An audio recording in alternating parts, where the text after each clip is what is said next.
Assalamualaikum warahmatullahi wabarakatuh. Kami dari kelompok satu akan menjelaskan tentang pengertian enkripsi dan kriptografi. Baik, di kelompok satu ini ada anggota yang pertama yaitu Putra, yang kedua saya, yang ketiga Fajar, yang keempat Naval, dan yang kelima Rafli. Baik, yang pertama akan disampaikan oleh Putra. Silakan Oke, Putra. terima kasih untuk Pak Fauzul yang sudah memberikan kesempatan untuk menjelaskan. Di sini saya akan menjelaskan tentang pengertian kriptografi. Kriptografi itu sendiri merupakan sebuah ilmu yang melindungi beberapa informasi, dan juga beberapa saluran komunikasi. Dan juga kriptografi juga menggunakan kode hash dan juga sebuah tanda tangan untuk melindungi beberapa kode informasi yang ditujukan agar informasi tersebut dapat hanya dibaca dan diproses atau karena untuk mereka yang memiliki akses khusus pada kriptografi itu sendiri. Selanjutnya, kriptografi ini berasal dari bahasa Yunani, yaitu terbagi menjadi dua, yaitu kriptos dan graphein. Kriptos itu sendiri memiliki arti atau rahasia atau tersembunyi, sementara graphein itu memiliki arti yaitu adalah menulis. Kriptografi juga bisa diartikan beberapa sebuah ilmu atau seni yang menjaga keamanan pesan. Kriptografi itu sendiri memiliki dua eh, dasar kriptografi itu sendiri, yaitu yang pertama ada enkripsi dan juga deskripsi. Masing-masing keduanya memiliki perbedaan perbedaan penjelasan. Yang pertama ada enkripsi itu merupakan suatu proses yang mengolah plain text menjadi ciphertext. Sementara deskripsi itu adalah kebalikan dari enkripsi, yaitu adalah memproses atau mengolah ciphertext menjadi plain text itu sendiri. Selanjutnya akan membahas tentang kriptografi klasik. Kriptografi klasik ini itu sendiri terbagi menjadi beberapa, yaitu ada substitusi alfabet dan juga transposisi. Untuk kriptografi klasik yang disebut dengan substitusi alfabet adalah menggunakan beberapa huruf alfabet untuk menyandi sebuah pesan. Dan selain itu ada transposisi, yaitu ada satu teknik yang merubah urutan karakter-karakter tiap pesan itu sendiri. Nah, selanjutnya ada yang disebut dengan nama kriptografi. Dan kriptografi ini memiliki dua dua arti, yaitu ada kripto simetris dan juga asimetris. Untuk simetris itu sendiri salah satu jenis kriptografi di mana kunci yang sama digunakan untuk enkripsi dan deskripsi. Sementara asimetris menggunakan pasangan kunci publik dan privat untuk enkripsi dan deskripsi. Selanjutnya ada kriptografi simetris. Eh, Di sini dijelaskan bahwa kriptografi ini itu sebuah jenis kriptografi di mana kunci yang sama digunakan untuk enkripsi dan deskripsi. Dan salah satu algoritma kriptografi kunci simetris itu ada kripto polialfabetik. Dan kriptografi jenis ini juga populer ya, dengan disebut yang dinamakan Hill cipher atau kode Hill.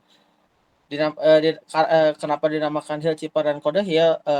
Ada salah satu ilmuwan yaitu ada Lester S. Hill pada tahun 1992 itu 1929 menciptakan sebuah kriptografi agar tidak mudah dipecahkan meski menggunakan teknik analisis dan frekuensi. Baik, dilanjut ke Oke, Nabil. baik. Terima kasih Putra atas penyampaiannya. Selanjutnya akan disampaikan oleh saya sendiri. Baik, yang pertama adalah kriptografi simetris. Kriptografi simetris ini dia memanfaatkan dua jenis kunci. Yang pertama algoritma kunci publik menggunakan kunci publik dan kunci rahasia yang kedua. Nah, kedua jenis kunci ini memiliki fungsi berbeda seperti kunci publik untuk mengenkripsi pesan bersifat global yang tidak dirahasiakan sehingga bisa dilihat oleh siapa saja. Sementara kunci rahasia termasuk kunci yang dirahasiakan yang hanya bisa dilihat oleh orang tertentu saja. Nah, eh, yang pertama desain sederhana ini sistem kriptografi simetris cenderung lebih mudah diimplementasikan Lalu yang kedua, kecepatan. Prosesnya ini enkripsi dan deskripsi yang cepat merupakan keunggulan dari kriptografi simetris. Lanjut.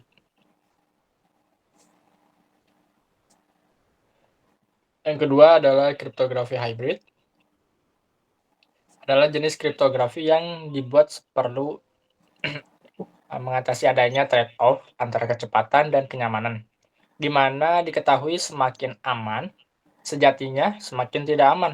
Sebaliknya, semakin aman, semakin nyaman, maka sebenarnya sistem semakin tidak aman. Dalam kriptografi hybrid, biasanya algoritma kunci publik digunakan untuk pertukaran kunci dan enkripsi kunci sesi, yang kemudian digunakan untuk enkripsi data yang lebih besar menggunakan algoritma kunci simetris. Ini memberikan keuntungan keamanan dari kriptografi kunci publik untuk pertukaran kunci yang aman dan efisien. Sementara juga kemungkinan kinerja yang lebih baik dari enkripsi kunci simetris untuk data yang lebih besar.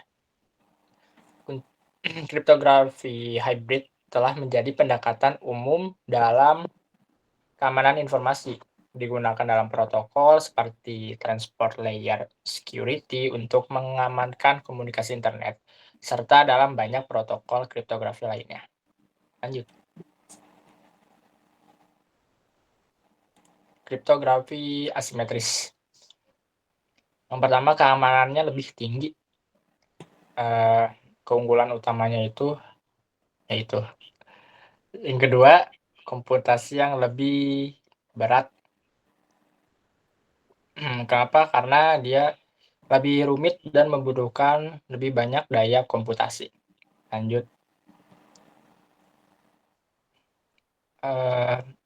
Kriptografi asimetris adalah sebuah metode kriptografi yang menggunakan sepasang kunci untuk enkripsi dan deskripsi pesan. Sepasang kunci ini terdiri dari kunci publik dan kunci private yang saling terkait, tetapi tidak dapat diprediksi satu sama lain. Kunci ini dapat digunakan oleh siapa saja untuk mengenkripsi pesan. Setiap orang memiliki akses ke kunci publik dan dapat menggunakan untuk mengirimkan pesan eksekusi kepada pemilik kunci private.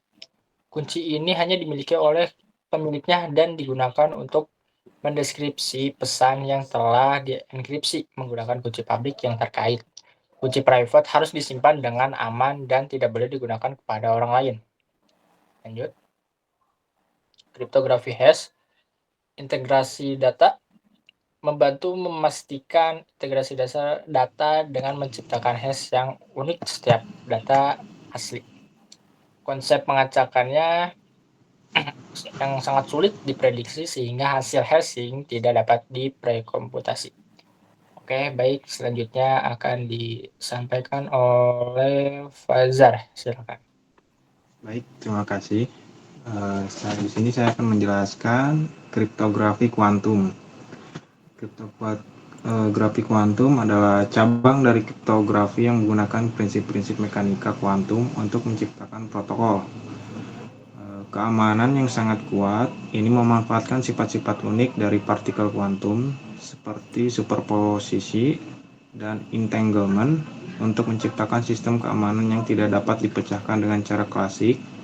Beberapa konsep kriptografi kuantum yang penting yaitu ada dua. Yang pertama ada quantum key distribution, yang kedua ada quantum cryptography protocol. Yang pertama untuk quantum key distribution adalah salah satu aplikasi kriptografi kuantum yang paling terkenal. Dalam quantum key distribution memiliki dua pihak yang mengirimkan kunci kriptografi yang aman melalui koneksi kuantum. Untuk yang kedua, quantum cryptography protocols. Quantum cryptography protokol juga yang memanfaatkan sifat-sifat partikel kuantum untuk berbagai tujuan, termasuk untuk enkripsi dan autentikasi. Protokol seperti quantum teleportation dan superdension coding digunakan dalam beberapa aplikasi kriptografi kuantum. Kriptografi kuantum menjanjikan keamanan yang sangat tinggi, karena berdasarkan prinsip-prinsip fundamental mekanika kuantum yang sulit untuk disalahgunakan atau dipecahkan oleh serangan klasik. Dan juga quantum cryptography protokol memiliki tingkat keamanan yang tinggi. Kriptografi kuantum menawarkan tingkat keamanan yang sangat tinggi dan karena prinsip mekanika kuantum, dan superposition and entanglement memanfaat sifat unik untuk partikel kuantum untuk enkripsi data secara aman. Untuk keamanan kriptografi ada 3. Yang pertama ada kerahasiaan untuk memastikan informasi hanya dapat diakses oleh pihak yang berhak. Yang kedua ada integritas untuk memastikan bahwa data tidak dapat diubah tanpa otoritas. Yang ketiga autentikasi untuk memastikan keaslian pesan atau data yang dikirimkan. Ada juga untuk penerapan kriptografi, yaitu yang pertama aplikasi perbankan. Kriptografi digunakan untuk menjaga keamanan transaksi perbankan online, dan untuk kedua ada keamanan data untuk melindungi data sensitif dan rahasia di berbagai sektor industri dan termasuk militer dan kesehatan. Yang ketiga untuk komunikasi aman, mengamankan komunikasi online, email, dan transfer data di lingkungan bisnis dan pemerintahan. Oke, baik. Terima kasih, Fajar. Selanjutnya akan disampaikan oleh Noval. Silakan. Terima kasih untuk moderator. Di sini saya akan menjelaskan tentang konsep enkripsi. Enkripsi adalah proses mengubah informasi agar tidak dapat dibaca oleh orang yang tidak berhak. Hal ini dilakukan dengan menggunakan algoritma khusus untuk mengubah teks asli menjadi teks teracak atau teracak menjadi teks asli. Lanjut. Ya, selanjutnya itu pengertian enkripsi. Yang pertama itu ada penyembunyian informasi. Untuk menyembunyikan informasi sensitif agar tidak dapat diakses oleh pihak yang tidak berwenang. Yang kedua itu algoritma kriptografi. Enkripsi melibatkan menggunakan algoritma kriptografi yang kompleks untuk menjaga keamanan data. Yang ketiga itu keamanan data. Dengan menerapkan enkripsi, data akan lebih aman dari ancaman pembobolan atau penyadapan. Next. Selanjutnya itu tujuan enkripsi. Yang pertama itu privasi terjaga, membantu menjaga privasi dan kerahasiaan informasi yang disampaikan. Yang kedua itu mencegah pencurian data. Menggunakan enkripsi, data sensitif tidak mudah dicuri oleh pihak yang tidak bertanggung jawab. Yang ketiga itu keaslian data. Enkripsi memastikan bahwa data yang diterima merupakan data yang sah dan tidak diubah selama proses pengiriman. Selanjutnya itu jenis-jenis enkripsi. Yang pertama itu simetris, asimetris, dan hashing. Next. Selanjutnya konsep penggunaan enkripsi. Yang pertama transmisi data aman. Mengamankan proses pengiriman data melalui jaringan seperti email atau login ke situs web.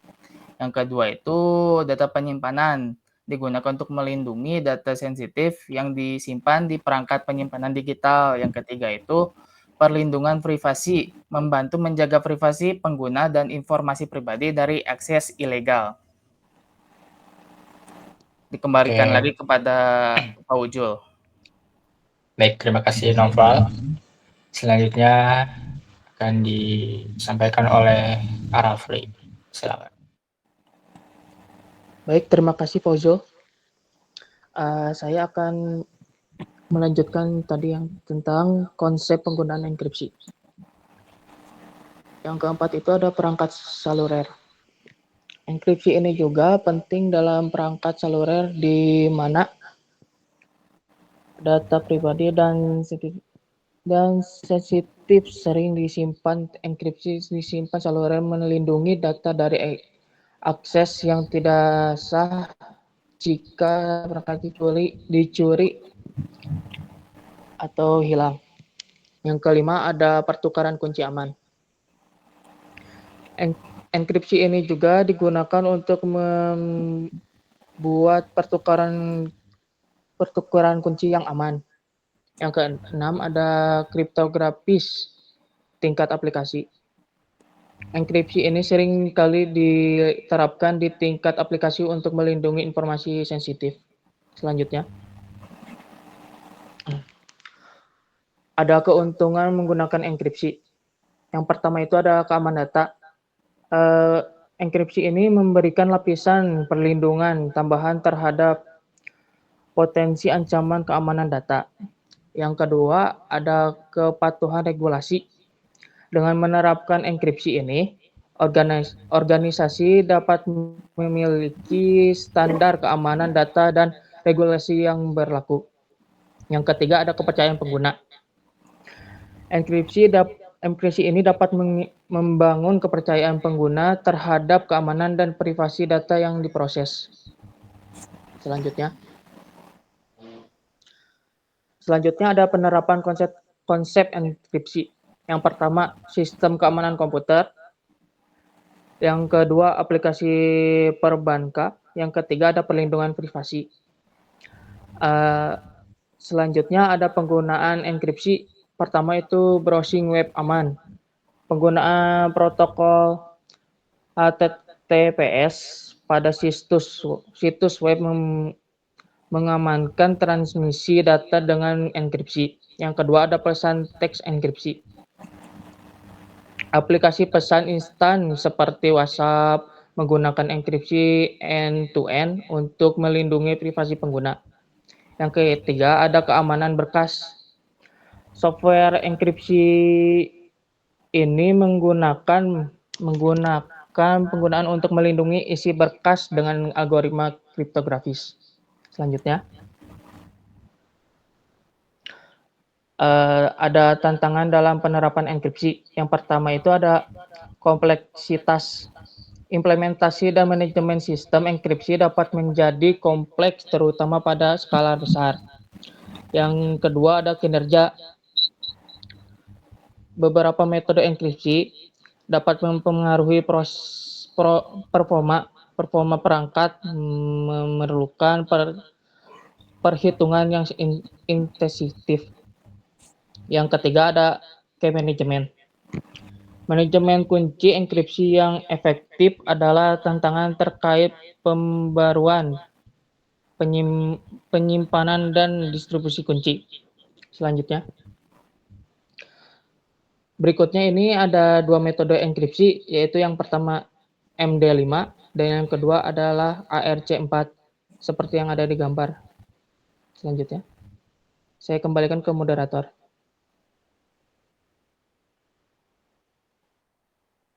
Oke, baik. Terima kasih teman-teman yang sudah menyampaikan. Oke, sekian dari kelompok kami atas penjelasannya. Kami tutup. Assalamualaikum warahmatullahi wabarakatuh.